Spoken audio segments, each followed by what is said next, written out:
Hello again. We are now going to look at the third pulley system that consists of a table, two pulleys, ideal pulleys, please remember ideal pulleys, frictionless and massless, and three objects connected by two strings.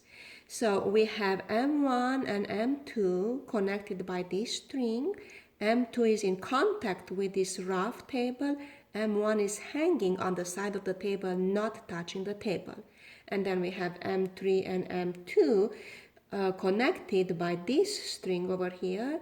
M3 is also not touching the table, however M2 is touching the table, and therefore we need to remember that this table is a rough table. So let's go ahead and draw the free body diagrams for each of the three objects, considering as a given that this whole system is going to have a clockwise acceleration.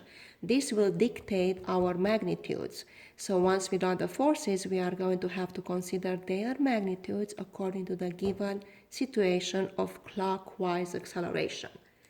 So let's go ahead and start with M1. Well, on M1 there are only two forces acting.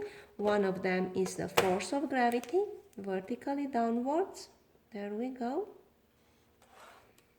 Label that M1G. And the other one is the tension because of this string over there. Tension is always a pull along the string. So we are going to do that as a pull along the string in blue here. And we'll call it T1 because remember there is one string here and there is another string here. So therefore there will be two tensions in this problem. Now I'm going to move on and look at object M2.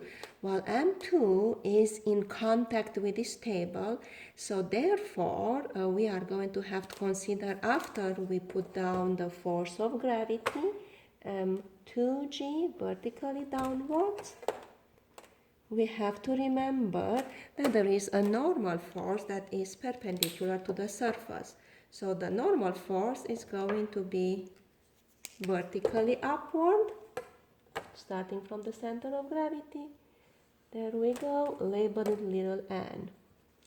Now this object is attached to this other object via this string.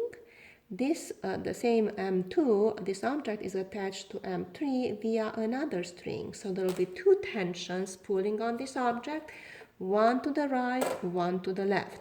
Now the one to the left here we know because it's the same string as it's being attached to M1, will have to have the same magnitude as this one. So T1 will be in that direction to the left, equal in magnitude to this T1. Let me go ahead and draw that here. There we go. Starting from the center of gravity, label that T1 exactly as that one was labeled T1. And then there will be another tension T2, which will be the same as the tension T2 here. However, we don't have that one yet, so we're just going to draw a tension force to the right. Maybe like this one here. Let's say that's going to be our T2. We don't know again how long that is going to be in the end, but right now I'm just going to consider it this long. Now another thing to remember for this object is on a rough table accelerating to the right, so moving to the right. Therefore there will be a force of friction in the opposite direction of motion, which is going to be obviously to the left. I'm going to draw that in green over here. There we go, starting from the center of gravity, label that Fk. So now we have 5 forces acting upon object M2. There are 2 of them going vertically, M2, G, and N, and there are 3 of them going horizontally, T2, Fk, and T1. Let's move on to object M3. M3 is going to be acted upon by a force of gravity, M3G vertically downwards here. I'm going to make it quite long. There we go, M3G. And there will also be another force of tension. The tension will have to be along this string, equal in magnitude to this one that I already chose to have there. So this is 11 centimeters. I'm going to draw 11 centimeters upward here too. It's okay if it's longer than the string itself. Remember, this force just represents, this vector just represents the strength of the force.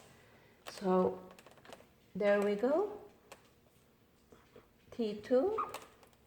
And we finished with all the forces on every one of the objects. We now just have to make sure that the magnitude check works out the way we want it to work out.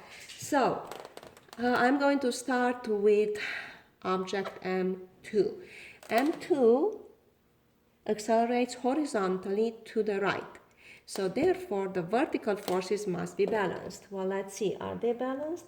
M2G is 6.5 centimeters and is only 6.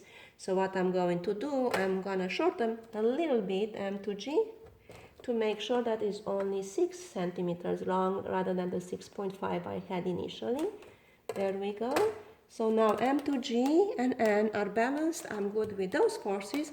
However, I have to check the forces on the x-axis, the horizontal forces, making sure that T2 is greater than the sum of Fk and T1. Well, T2 here is 11, Fk is 3, T1 is 6, 6 plus 3 is 9, 11 is greater than 9, so I'm good with the forces along the horizontal for M2. Let me just redraw here carefully, there we go. For the other objects, it's going to be a little bit easier because we only have two forces acting upon each of them. Knowing that this object accelerates upward, I'm looking at an unbalance of forces in the favor of T1.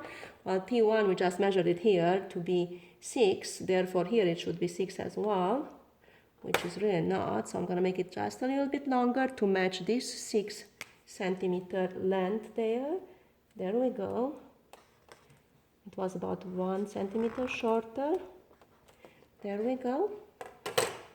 So T1 is 6 centimeters, M1G is only 4, so I'm okay with the unbalance of forces in the favor of T1 over here. And for M3, we need to have an unbalance of forces in the favor of M3G.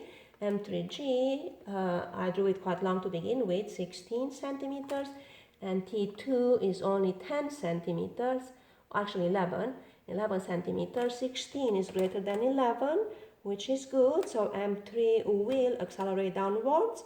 I just want to make sure once again that this T2 here of 11 centimeters is the same in length as this T2 here, which indeed is, because it's 11 centimeters as well. So the magnitude check has been performed, and that's it for this specific scenario. Thank you.